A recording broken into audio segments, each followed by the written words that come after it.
Chapter 4, The Great I Am. Hindi biglang naisip lang ni Pedro na si Jesus ay Diyos.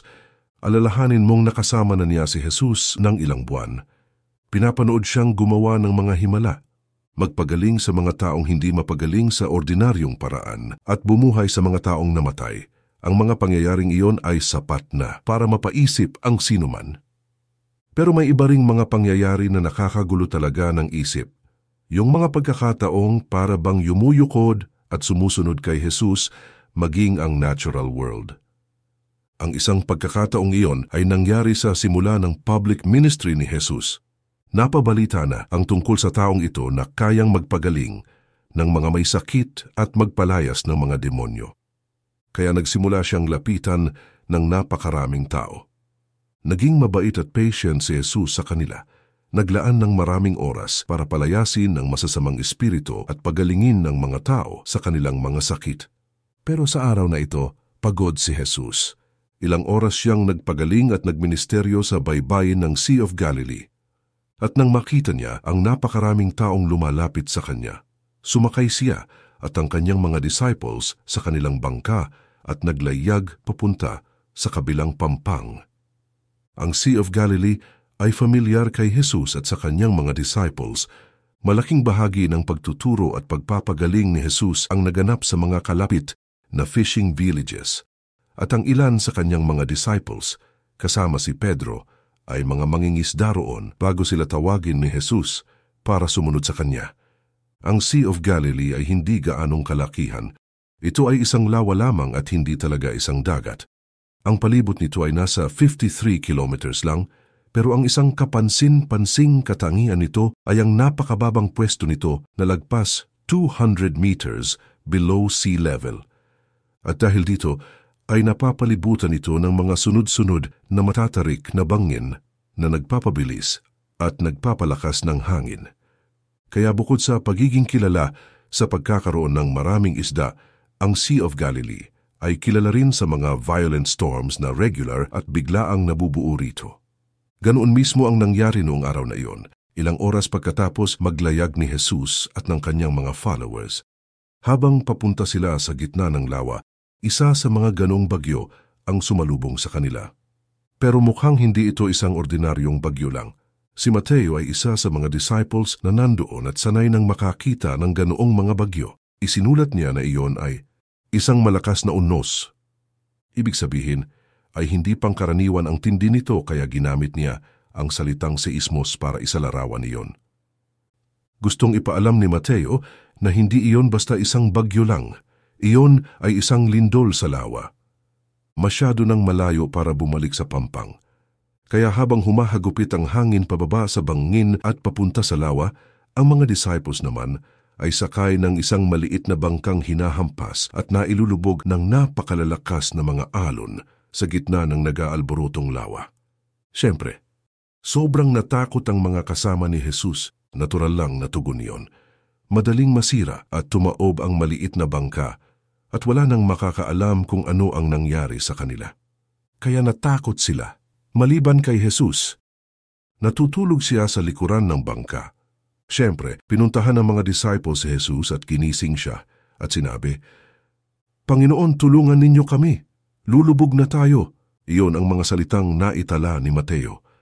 Sabi ni Marcos iyon ay, "Guro, baliwala ba sa inyo kung mapahamak kami?" At sabi ni Lucas iyon ay, "Panginoon, lumulubog na po tayo." Malamang ay maraming mga nasabi sa pagkakataong iyon, pero isang bagay ang malinaw. Alam ng mga disciples na sila ay mapapahamak at gusto nilang may gawin si Jesus tungkol doon. Tumigil muna tayo sa bahaging ito ng kwento dahil nakakapagtaka ang pagpunta nila kay Jesus tungkol sa problemang ito, hindi ba? Ibig kong sabihin, ano naman ang gusto ng mga lalaking ito na gawin ni Jesus? Sa palagay ko ay wala naman talaga silang plano. Malinaw na may kumpiyansa kay Jesus ang mga disciples kaya inisip nilang may magagawa siya. Pero ganoon pa man, wala rin namang nagsabi ng, "Alam niyo, dapat tayong kumalma, natutulog ang Diyos diyan sa likuran." Siguro ang inaasahan nila ay maiingatan sila sa gitna ng bagyo o kaya ay papabilisin ang bangka o sa isang iglap lang ay makakatawid na sila. Hindi natin alam. Pero ang malinaw ay habang inaasahan nilang may gagawin si Jesus, hindi sumagi sa isip nila na gagawin niya ang ginawa niya. Balikan natin ang kwento. Nagmamadaling pumunta sa likuran ng bangka ang mga disciples na nagpapanik at ginising si Jesus. At wala siyang ginawa kahit ano. Umupo siya, siguro ay kinuskos ang mga mata at kinausap sila. Bakit kayo natatakot? Napakaliit naman ng inyong pananampalataya. Napapaisip lang ako kung ang isa o dalawa sa kanyang mga disciples, lalo na si Pedro, ay natutuksong sumagot ng ganito. Bakit kami matatakot? Nagpapatawa ka ba? Pero walang nagsalita. At ang sabi sa Biblia ay bumangon si Jesus at iniutos sa hangin, tigil! At sinabi sa alon, tumahimik ka. Kamanghamanghang salita. Inutusan niya ang hangin na parang isang tatay sa kanyang anak. Sinubukan mo na bang utusan ang hangin o patigilin ang bagyo? Sige, subukan mong pumunta sa may shoreline, makiusap sa bagyo na tumigil na siya at tingnan mo kung ano ang mangyayari. Pero sinabi sa Biblia na noong pinatigil ni Jesus ang bagyo, sumunod ito. Tumigil nga ang hangin, sulat ni Marcos, at tumahimik ang lawa. Lahat ng mga disciples ay nakakita na ng pagtigil ng bagyo at mabilisan din ang iba. Pero hindi katulad ng pangyayaring ito. Kahit na biglang tumigil ang hangin, ang tubig ay nananatiling maalon pa rin ng ilang oras bago ito maging kalmado. Pero sa pangyayaring ito, ang hangin at alon ay biglang tumigil at nagbigay daan sa isang supernatural na katahimikan. Nakatayo roon ang mga disciples, manghang-mangha, basang-basa at hindi makapaniwalang nakatingin kay Jesus at sa isa't isa. Hindi sinabi ng Biblia kung sino ang nagtanong. Pero palagay ko ay tumango rin ang iba o kaya ay napailing sa pagkamangha. Anong klasing tao ito? Pati hangin at lawa ay sumusunod sa iniutos niya. Hindi lang basta hari. Iniisip ko kung naalala ni Pedro ang araw na sinagot niya ang tanong ni Jesus ng, kayo po ang Kristo, ang anak ng Diyos na buhay. Iniisip ng ibang tao na ang sinabi ni Pedro ay simpleng pagkilala kay Jesus bilang karapat-dapat na hari ng Israel. Sabi nila, ito ay isang political statement lang, wala nang iba. Pero sa tingin ko ay hindi tama iyon. Ito ang dahilan. Ang huling beses na tinawag ng mga disciples si Jesus na anak ng Diyos, may ginawa siya na nagpasikat sa kanya ng higit pa sa pagiging hari. Hindi lang iyon, pero ang ginawa niyang iyon ay naging memorable kay Pedro mismo. Ang mga pangyayari ay halos kapareho noong pinatigil ni Jesus ang bagyo. Ang mga disciples ay nasa isang bangka papunta sa kabilang bahagi ng lawa at katulad rin noong nakaraan, nagsimulang lumakas ang hangin at humampas ang mga alon sa kanilang bangka. Ang buong sitwasyon ay pamilyar na maliban sa isang malaking kaibahan. Sa pagkakataong ito, wala roon si Jesus.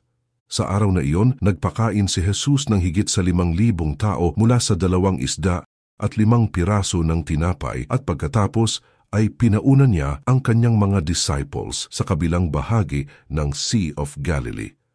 Siguro ay inisip nilang magrerenta siya ng isang bangka o kaya ay maglalakad paikot sa lawa para makarating sa kabilang pampang. Ano paman, naglayag na sila papunta sa kabilang ibayo habang si Jesus ay nagpaiwan pa. Tinapos ang ginagawang pagtulong sa mga tao at pagkatapos ay pumunta sa tuktok ng kalapit na bundok para manalangin. Samantala, mahirap ang dinaranas ng mga disciples doon sa bangka. Delikado ang lagay ng bangka, muling tumataas ang hangin at mga alon kaya't natatakot na sila. Sabi ng Biblia, madaling araw noon, sa pagitan ng 3 at 6 ng umaga, nang tumingin sila sa lawa at nakita ang isang taong lumalakad sa tubig palapit sa kanila. Natural, kinilabutan sila sa takot at sumigaw sila, multo! Ang sumunod na nangyari ay isa sa mga pinakakilalang pangyayari sa buhay ni Jesus at malamang ay isa rin sa may pinakamalalim na kahulugan. Nang marinig ni Jesus ang sigaw ng mga disciples, nagsalita agad si Jesus, huwag kayong matakot, ako ito. Tumigil ka muna at pag-isipan ang pangungusap na iyon. Dahil sa iilang salitang iyon, tila may narinig si Pedro na nakakuha ng tiwala niya. Tumugon si Pedro, Panginoon, kung talagang ikaw nga iyan, hayaan mong ako'y pumunta sa iyong kinaroroonan, diyan sa ibabaw ng tubig. Isang katakatakang sagot iyon. Mapapaisip ka kung inakala ng ibang disciples na nabaliw na si Pedro, pero hindi siya nabaliw. Meron sa sinabi ni Jesus ang nagbigay pagkaunawa kay Pedro. at ngayon ay susubukin niya ito. Malamang ay alam din ni Jesus ang iniisip ni Pedro kaya inaya niya ito. Halika! Pagkatapos lumakad si Pedro mula sa bangka, tumayo sa ibabaw ng tubig at humakbang ng isang beses.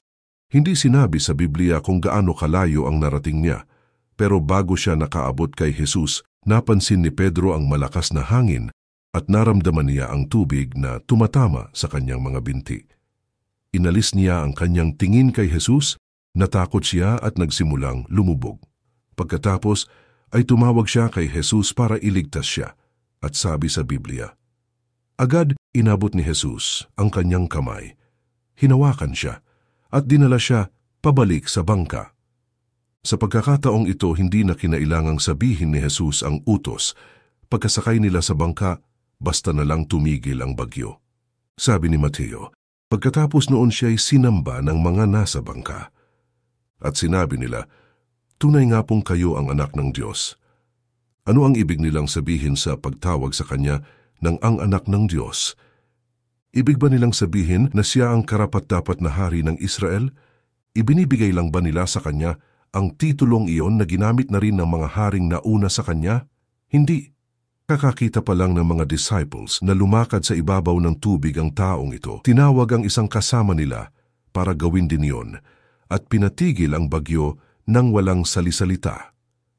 Isipin mo rin kung ano ang unang nagudyok kay Pedro para lumabas sa bangka. Ano ang narinig niya sa sinabi ni Jesus na, huwag kayong matakot, ako ito, na nagpalakas ng loob niya? Bakit niya nagawang humakbang papunta sa tubig? Bakit sa isang iglap lang ay nagkaroon siya ng ganoong pananampalataya na si Jesus ang may kontrol sa buong sitwasyon? Ang sagot ay makikita sa pangungusap na, ako ito. Kahit na tama naman ang grammar, hindi ito nagpapahayag ng eksaktong sinabi ni Jesus. Ang literal na sinabi niya ay, huwag kayong matakot, ako nga. Iyon ang narinig ni Pedro na nagbigay sa kanya ng malalim na kumpiyansa kay Jesus. Narinig niyang sinabi ng kanyang Panginoon na hindi lang, Yuhu, ako ito, si Jesus, kundi ang pagpapakilala ng kanyang sarili gamit ang kilalang pangalan ng makapangyarihang Diyos ng Israel mula pa noon. Bumabalik ulit lahat sa panahon ng pagliligtas sa Israel mula sa Egypt. Isa sa mga nakakaaliw na bahagi ng kwentong iyon ay ang pakikipagtalo ni Moises sa Diyos. Iba't ibang dahilan ang ibinigay niya para sabihing hindi niya kaya ang pinapagawa ng Diyos sa kanya. Hindi ako importanteng tao. Hindi sila maniniwala sa akin. Hindi ako magaling na public speaker. Na sinagot naman ng Diyos isa-isa at tinanggal ang mga dahilan niya. Pero isa sa mga tanong ni Moises ay kung ano ang dapat niyang sabihin sa mga tao kapag siya'y tinanong nila kung ano ang pangalan ng Diyos. Ang sagot ng Diyos ay nagpakilala kung sino siya. Sinabi ng Diyos, ako'y si ako nga. Sabihin mo sa mga Israelita na sinugo ka ng Diyos na ang pangalan ay ako nga. Sa gayon ay pinakilala ng Diyos ang kanyang sarili bilang walang hangganang Diyos ng kalawakan. Ang manlilikha at tagapamahala ng daigdig, ang dakilang ako nga, na hindi nagbabago mula noon hanggang ngayon at magpakailanman. Iyon ang narinig ni Pedro na nagpalakas ng loob niya. Ginamit ni Jesus ang pangalan ng Diyos para sa kanyang sarili at ginawa niya iyon habang siya ay naglalakad sa ibabaw ng dagat. Ang dagat ang pinakamakapangyarihan at nakakatakot na puwersa sa lahat ng nilikha. Ang simbolo ng kaguluhan at kasamaan noong unang panahon, ang pinaniniwalaang tirahan ng mga magkakaaway na mga Diyos-Diyosan. At narito si Jesus na sinusupil, sinasakop, pinamamahalaan at literal na tinatapakan ito. Parang tubig na marami ang buhos ay parang kulog. Sabi sa lumang awit, malakas pa kaysa alon ng dagat na mayroong unnos, higit pa sa mga ito si Yahweh na dakilang Diyos. Nakita mo, noong tinawag ng mga disciples si Jesus na anak ng Diyos, ipinapahayag nila na higit pa siya sa isang simpleng hari. Sinasabi nilang siya ang Diyos, siya ang manlilikha, siya ang dakilang ako nga. Inaangkin niyang siya ay Diyos. Minsan sinasabi ng mga tao na ang ideya na si Jesus ay Diyos ay haka-haka lang ng mga tagasunod niya, na hindi ito kailanman inangkin ni Jesus para sa kanyang sarili, at gawa-gawa lang ng mga tagasunod niya ang kwentong ito pagkamatay niya. o mali lang sila ng pagkaalala sa mga nangyari. Pero hindi mo nga kailangang basahing mabuti ang Biblia para makita na inangkin nga ni Jesus na siya ay Diyos. Ilang beses niyang sinabi ito at minsan ay lantaran pa. Isa sa mga pagkakataong ginawa niya ito ay noong sinabi niyang, "Ako at ang Ama ay iisa." Ganon din noong dahil sa kanyang pagkainip at hindi pagkakaunawa ay sinabi ni Felipe kay Jesus ang, "Panginoon, ipakita po ninyo sa amin ang Ama." Na sinagot naman ni Jesus ng ganito, "Kay tagal na ninyo akong kasama, hanggang ngayon hindi mo pa ako kilala, Felipe? Ang nakakita sa akin ay nakakita na sa Ama. Bakit mo sinasabing, ipakita mo sa amin ang Ama?" Nandun din ang kanyang tugon sa mga pinunong Hudyo sa pagtatapos ng kanyang paglilitis noong sinabi niya sa kanila, "Di na magtatagal at makikita ninyo ang anak ng tao na nakaupo sa kanan ng makapangyarihang Diyos at dumarating na nasa alapap." Alam ng pinakapunong pari kung ano ang tinutukoy niya sa pahayag na ito, kaya pinunit niya ang kanyang damit at pinaratangan siya ng paglapastangan sa Diyos. Inaangkin ng taong ito na siya nga ay Diyos. Minsan ay may sinabi rin si Jesus tungkol sa kanyang sarili na nag-udyok sa mga pinuno na batuhin siya para patayin. Sabi sa Biblia na napakadelikado ng sitwasyon, kaya kinailangang magtago ni Jesus para makatakas. Nagsimula ito nang lumapit sa kanya ang mga Pariseo at tinawag siya ng kung ano-anong pangalan. "Hindi ba tama ang sinabi naming ikaw ay Samaritano at sinasapian ng demonyo?" sabi nila. Matinding pang-iinsulto iyon. Pero sumagot si Jesus, "Hindi ako sinasapian ng demonyo. Pinaparangalan ko ang aking Ama, ngunit ako'y nilalapastangan ninyo. Pakatandaan ninyo, ang tumutupad ng aking salita ay hindi mamamatay kailanman."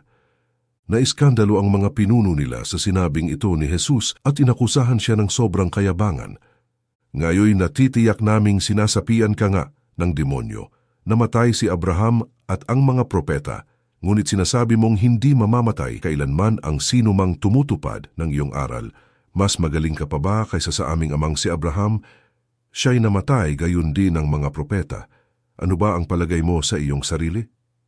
Sumagot si Jesus, "Natuwa ang inyong amang si Abraham nang malaman niyang makikita niya ang araw ng aking pagdating. Nakita nga niya ito at siya'y nagalak."